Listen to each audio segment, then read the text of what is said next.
Hi everyone, welcome back to my channel. So for those new here, hi, my name is Jenny and I'm a second year family medicine resident. I'm also a mom to a beautiful little spunky baby boy named Wyatt. I am pregnant with our baby number 2 and happily married.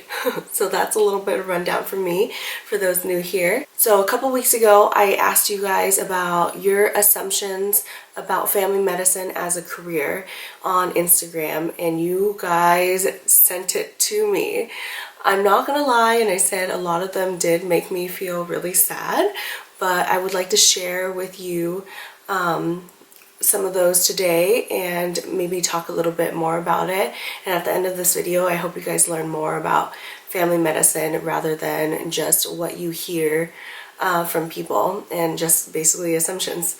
All right, so let's get started. I feel like a lot of elite specialties fairly look down on family medicine.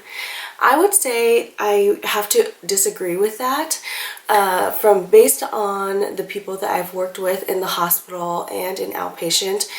We all as physicians work together, and so building those relationships with specialists, like I can't do surgery, I can help people with the healthcare maintenance part, but I'm not going to fix someone's hernia, but it's my job to know when they need that hernia fixed. It's not all the time.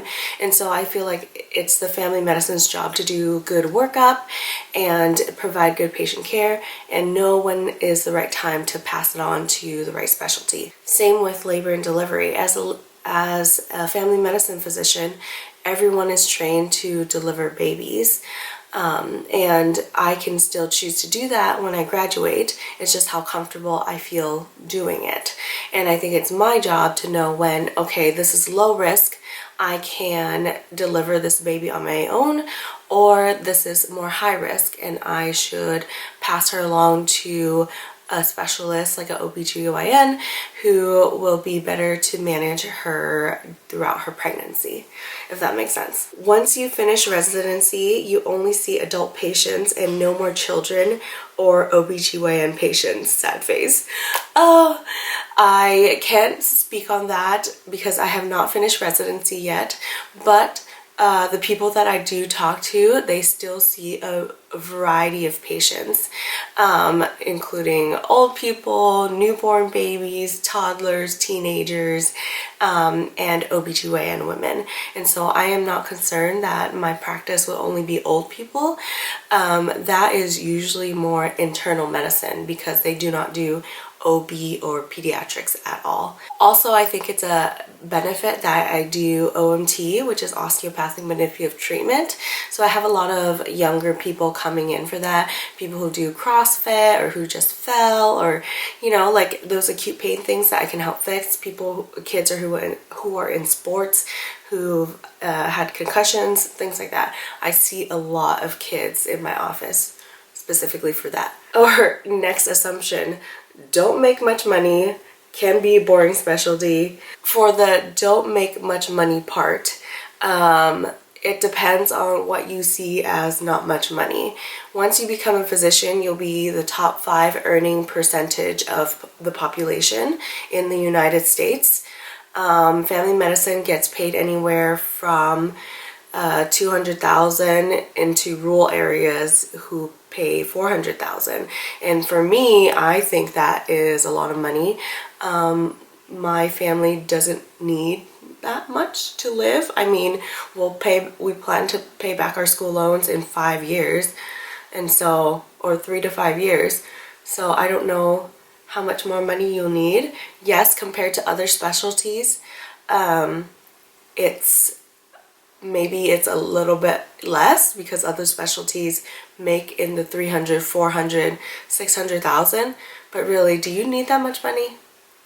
Or, I mean, like, for the amount of work you do as compared to like spending your time with your family or doing something else? I don't know. I didn't see money as being part of this big decision maker of why I went into the family medicine specialty, because at the end of the day, you're going to be a doctor and you have job security and you're going to get paid.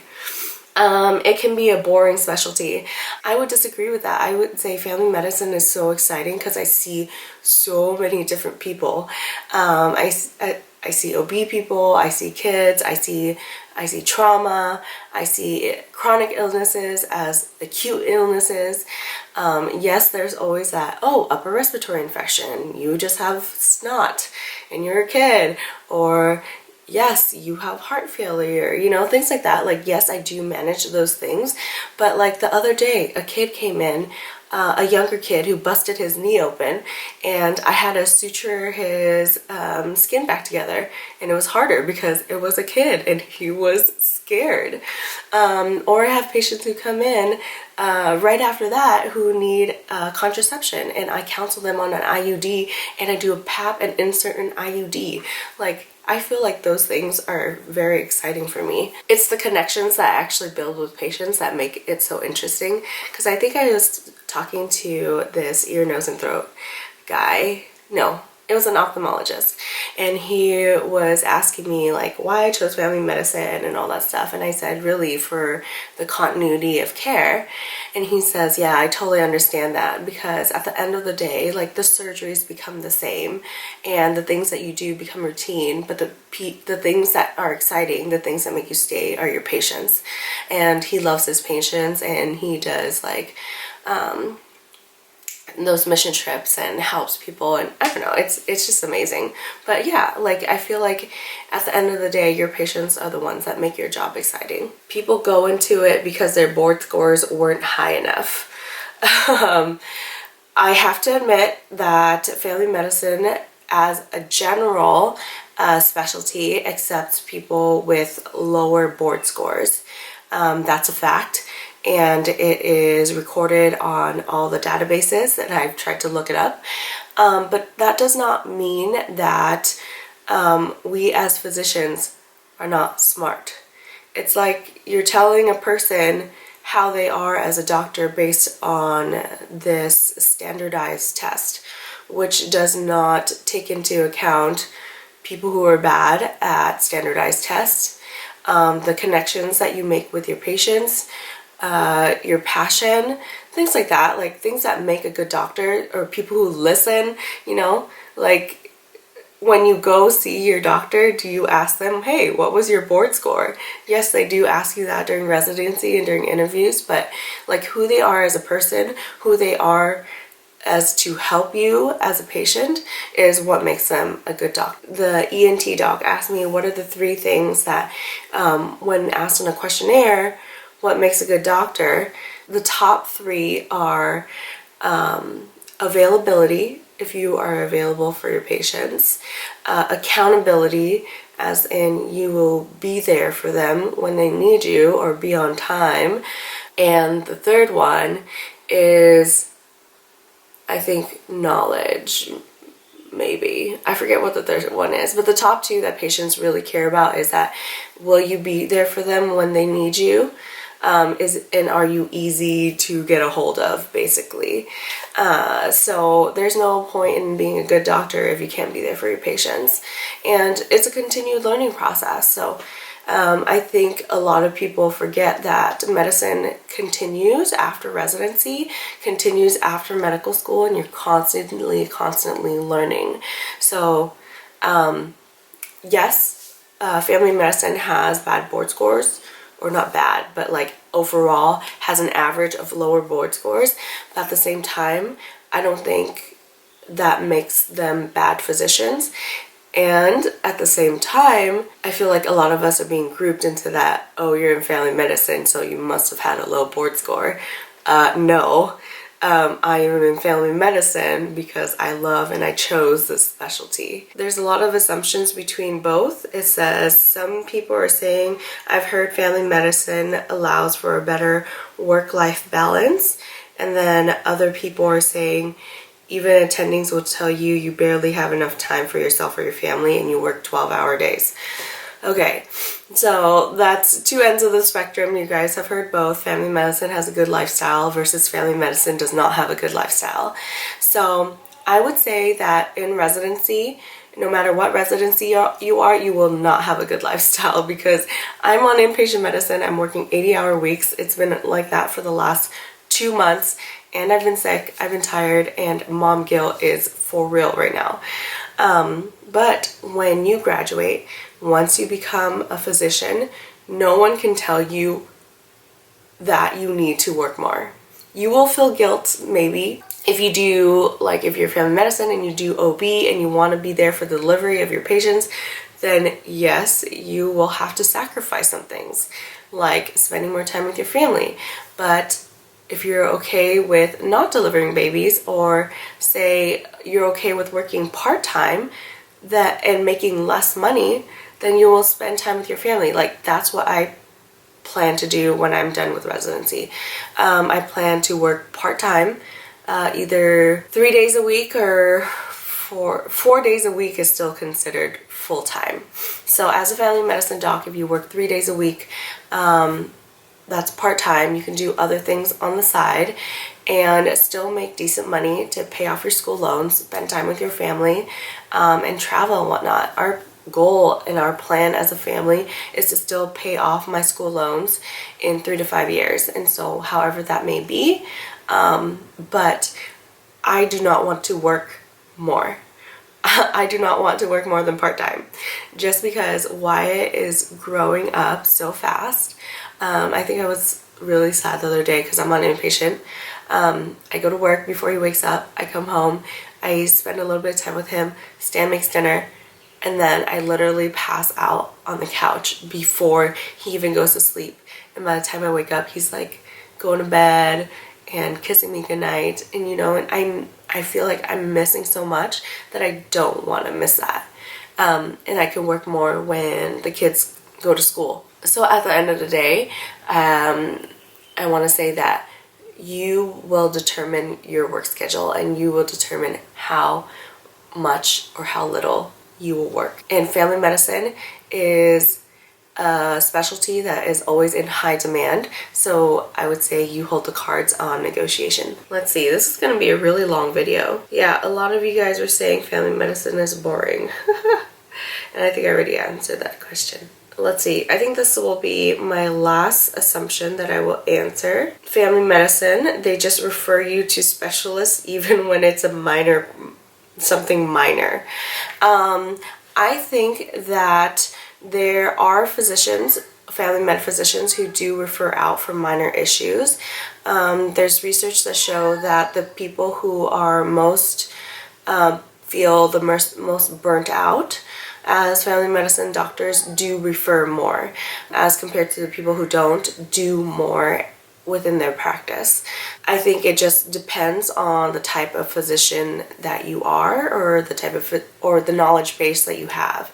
So say that someone is not procedure heavy, you know, in their clinic, and they're just not comfortable doing those things, then obviously they will refer it out. But as for me, like, I was trained in knee injections, so I'm gonna do those knees and shoulder injections and trigger point injections myself instead of referring out to an orthopedic surgeon.